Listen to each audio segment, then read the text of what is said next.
Alors, on va faire une série de 3-4 vidéos où est-ce qu'on va faire un petit labyrinthe. On a un personnage qui se déplace dans le labyrinthe, qui doit aller chercher une potion pour sortir du labyrinthe, puis il doit éviter des ennemis. Donc, ça va nous permettre de parler des collisions, de grilles, de tableaux, d'objets, puis revoir les interactions avec le clavier.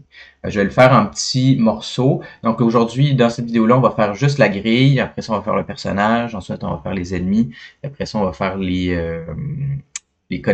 interactions avec les objets, puis la fin. Donc, on va le faire en 3-4 vidéos. Donc là, qu'est-ce que j'ai ici? On a vu les tableaux d'objets, des tableaux de chaînes, des tableaux de nombres. Là, on va rajouter un niveau de difficulté un peu plus grand. C'est un tableau de tableaux. Pourquoi? Parce que c'est plus facile quand on a une grille d'organiser ça en tableaux bien alignés comme ça. Qu'est-ce que j'ai fait? C'est que j'ai généré comme ma carte.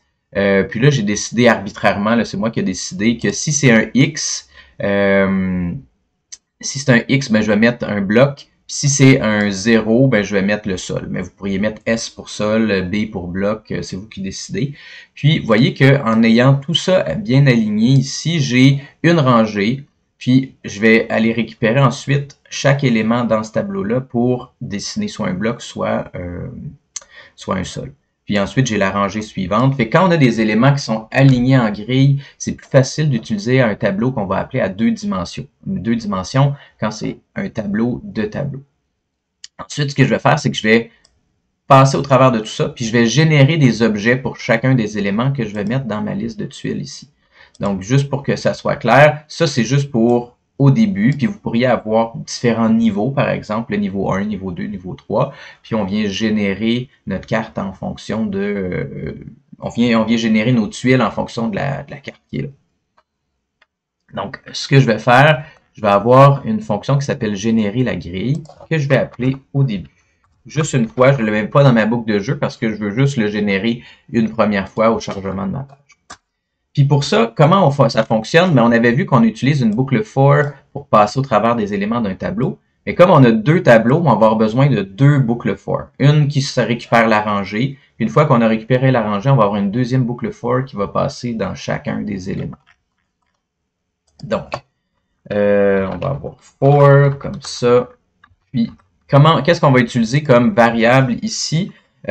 Moi, ce que je vais utiliser, c'est let, donc ça, c'est la rangée que je récupère, est égal à 0. Donc, au lieu d'utiliser i, on peut utiliser des mots qui sont peut-être un peu plus faciles à retenir.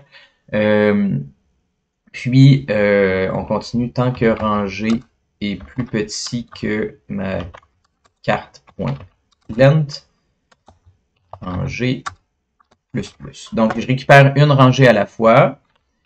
Donc ça, c'est la position de la rangée, en fait. On va l'appeler position rangée ou index rangée ou rangée index. C'est plus facile, on me le propose en bas, c'est plus simple. Ouais. Rangée index, c'est plus propre. Puis là, je vais dire, ben, la rangée en soi, c'est quoi? C'est carte, crochet, rangée index. Quand on parle d'index, on parle de position en programmation. Donc, j'ai récupéré une rangée. Puis là, je vais faire une deuxième boucle for. Puis là, je vais fouiller maintenant à l'intérieur de cette rangée-là. Donc, qu'est-ce que j'ai dans ma rangée? Ben, j'ai des tableaux. En fait, je vais l'enlever. On va aller vérifier qu'est-ce que c'est. Qu'est-ce que c'est rangée? Rangée. Si je regarde mon jeu, ben, on voit que je récupère un tableau ici. Donc, j'ai ma première rangée, ma deuxième rangée, ma troisième rangée. Donc, moi, ce que j'aimerais maintenant, c'est fouiller au travers de ce tableau-là pour récupérer une case à la fois. Donc, for. Et là, ça va s'appeler let colonne index est égal à 0. Colonne index est plus petit que rangée.length.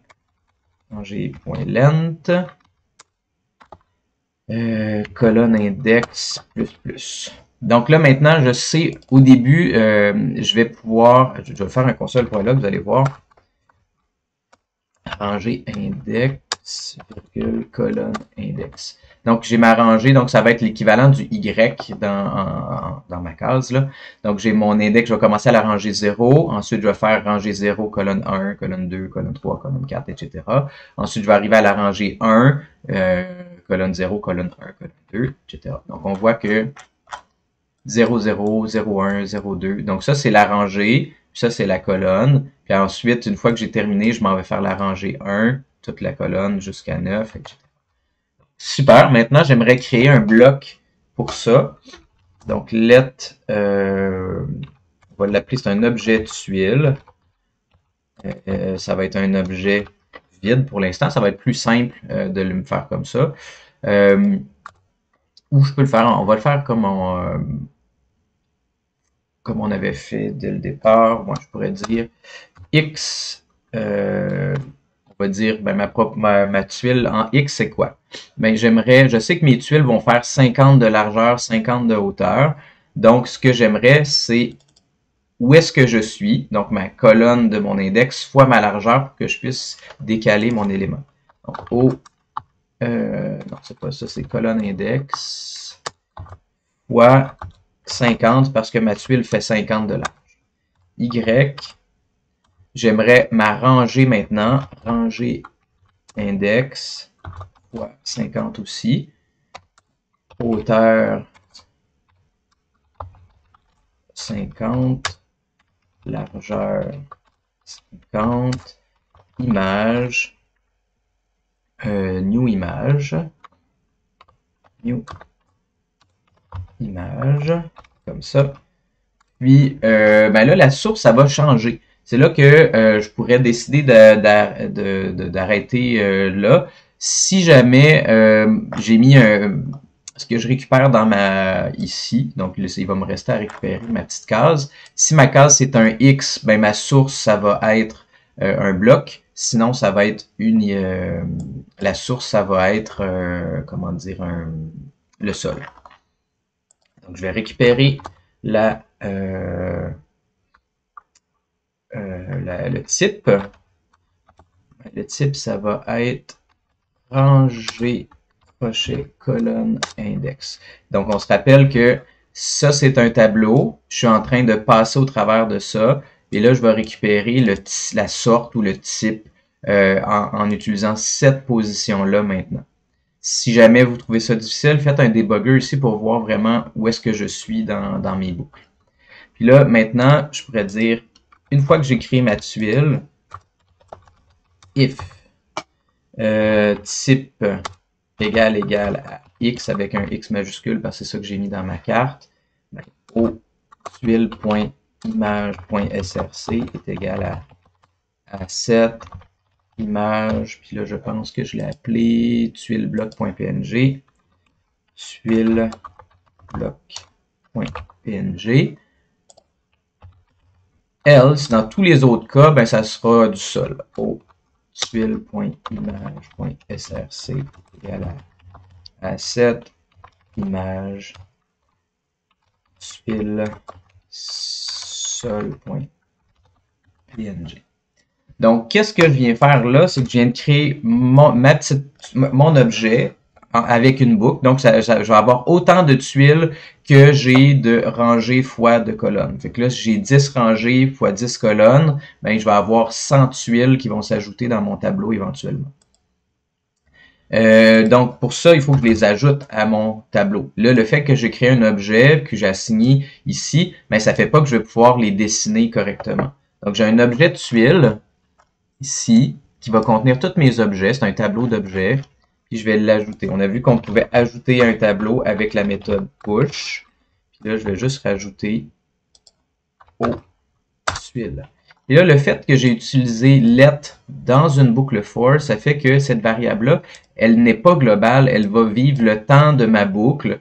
Puis quand je l'ajoute à ma liste ici, ben c'est pas grave, j'enregistre celle-là, puis la prochaine fois que je passe dans ma boucle, ça va être une nouvelle variable avec un nouvel objet qui va s'ajouter à la fin. Donc ma liste de tuiles, avec un S là ici, ça va accumuler toutes mes tuiles au fur et à mesure. Donc si je sors de ma dernière boucle, donc on fait attention avec les accolades, La boucle mauve, elle englobe la boucle bleue, ici, là, avec les accolades. Si je m'en vais après ça, donc mes deux boucles sont terminées, je suis capable de faire un console.log de ma liste de tuiles.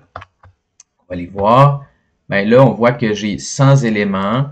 Puis, à l'intérieur, j'ai un objet qui va être à la position 0, 0, un à la 50, 0, 100, 0, etc.